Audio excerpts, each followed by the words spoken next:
You've gone pretty hard on Joe Rogan. As a disclosure, I was on one time. I think you've been on like 6 or 7 a million times.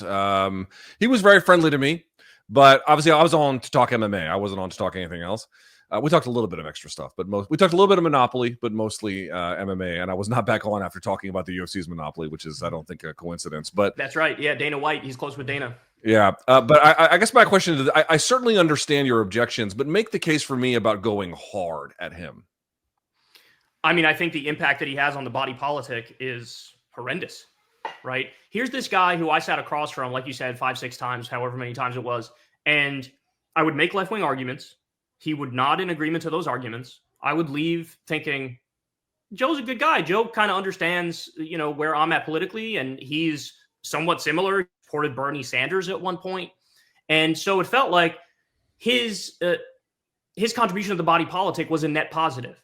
But then over time, he really embedded himself within a very deep right-wing bubble surrounded by conservative MMA people and conservative comedians. And then eventually that parlayed into conservative billionaires and conservative politicians. And so at some point, he became the guy who appears like, hey, I'm the everyman, I'm the likable guy. But also, now I'm going to humanize Peter Thiel. Now I'm going to humanize J.D. Vance. Now I'm going to humanize Elon Musk. Now I'm going to humanize Donald Trump and sit here while he lies to my face for 3 hours straight and never push back on anything. And so at some point, what I was struggling with is like, if this was anybody other than Joe Rogan, I would have been ripping them on my show already for quite a while. So am I going to let my personal feelings towards the man, because I do like him very much interpersonally, am I going to let my personal feelings for the man cloud my judgment in the sense that I'm not going to be objective about the impact I think he's having on the body politic? And so at some point, it was like, look, if I'm being honest, there is a wealth of material that he gives us all the time, because there's so many moments that are just like, you don't know what the hell you're talking about, or you get something dead wrong, or you allow a billionaire to lie about the Consumer Financial Protection Bureau and don't correct them and believe all their bullshit when they pretend like that agency debanks people when it does the opposite and protects people from debanking. So at some point, it just became untenable. And so now in this moment, you can kind of see it in real time that Joe and a lot of his other comedian friends, they're vibe masters, right? They sense the vibes in the country and they feel like, okay, Trump's really not that cool anymore. And so you see him slowly trying to tiptoe out of the room. Joe did that with, I think it was the Kilmar Abrego Garcia case, where he was like, I don't think it's a good idea to just like get rid of due process, bro. I mean, I think that's probably not great. But like, it'll be that, like a little thing, mild comment against Trump and saying Trump's name. And then in the next episode, it's right back to sucking him off the entire time. And so I even view the current role he plays as very dangerous and very horrible for the body politic. And so he's a target-rich environment right now. And I wouldn't change anything about how I approach that situation, because I do feel like that I was really kind to him for really long. And if anything, people could critique me in the sense that they say, you took too long before you really opened up to go after him. I mean, I would disagree with that. I really think I went on the timeline that I thought was best. Yeah, I went on the timeline that I thought was best in the sense that it really had to get to the point where I was like, okay, bro, like really? So it took me a while, but when I finally got there, yeah, I mean, it just, I have to treat him like the powerful media figure he is. I mean, he was the #1 podcast in the country for a very long time. He's been dethroned by the Midas Touch guys, who are an anti-Trump podcast, by the way. But yeah, I don't think I changed anything about how I approached it. I have to say, the one thing I just don't understand about the Rogan support, again, is independent of like the work he does with UFC, is simply that like people say, oh, the left pushed him in this direction, like he doesn't have his own agency. First of all, that I just really object to. But more to the point, like I was actually going back and looking at this. He had like absolute cretins like Stefan Molyneux, I think I'm pronouncing his last name right, several times on during the Obama years. This seems to me something he was like very curious about this long before. I think I saw that 2011, 2012. That was like the second time the guy was on. To me, it seems like there's been an inherent drift, an inherent political leaning or persuasion or pull that has taken him in, I guess, incrementally.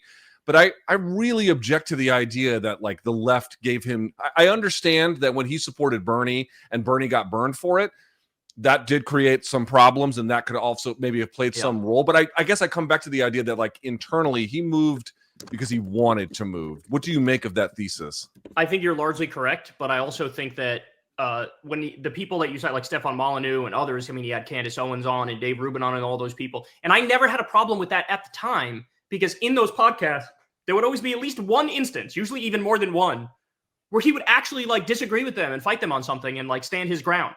And so it felt like this is an honest actor who's like, yeah, he has the person on. Maybe he finds them interesting. It doesn't necessarily mean he agrees with them on all these different things. And there were, he fought with Milo Yiannopoulos. He fought with Candace Owens. He argued with Stefan Molyneux. He argued with a lot of these people, argued with Ben Shapiro. And so it felt like he's an honest actor trying to like navigate his way through. And then eventually, to your point, however he got to the place, he ended up in a very, very bad place. And I think part of his radicalization involved COVID.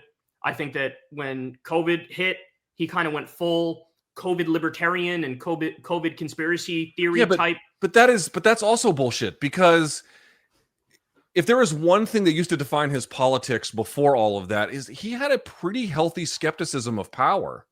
But he wasn't anti-vaccine. He became anti-vaccine during COVID. This is what I mean. Like, there seems to be like a fundamental transformation about core principles that somehow got transformed, or I should say changed anyway, along the way. I understand that COVID had a lot of effects on a lot of different people in a lot of different ways, and I can respect that. But I don't know, man. I also think it's about owning the libs too. Like, when you're surrounded in that environment where everybody around you is very pro-Trump and very right-wing, and your media diet becomes fully right-wing, and all the comedians are right-wing, and all the MMA fighters are right-wing, at some point it's like, if you're in that environment all the time, you start thinking, well, that makes sense. And you start talking more about Hunter Biden and Nancy Pelosi than you ever will about Trump. Trump can set up a scam meme coin and rip off his own supporters. Trump can do a deal with Saudi Arabia and make money from them. And he can, whatever, build a thing in Qatar and build a thing in Oman. And all of a sudden, like, you don't look at that. You don't analyze that. It's all about Hunter Biden and Nancy Pelosi. And he can't break free. I think it has a lot to do with, yes, internal changes, but also friend group type stuff. Also, I think the right is much better at creating narratives and hammering away on them. And I think he got sucked into that. But it became really like just pathetic when he sat across from Trump and let Trump just brazenly lie to his face so many times. I mean, Trump said to him to his face, he said, "I never said lock her up about Hillary. I never said lock her up about Hillary." Cut to, the 17 instances back to back of him saying it, and saying it literally at rallies and using it as like a campaign slogan. And it's like, really, man, you're better than that, Joe. You are genuinely better than that. Like, you could have pushed back. I understand he's a powerful guy. I understand it's intimidating, but like, it was humiliating. He really gave him a hot stone massage. And, in a moment like that, you got to think about it from my perspective too, is like, when I look at that, what am I thinking in my mind? The further right he goes, I'm thinking like, holy shit, did I fail?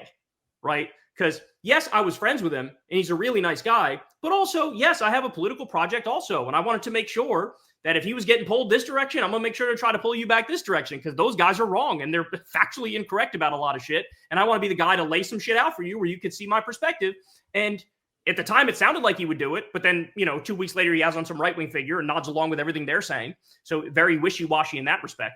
So I don't know. It became untenable after a while.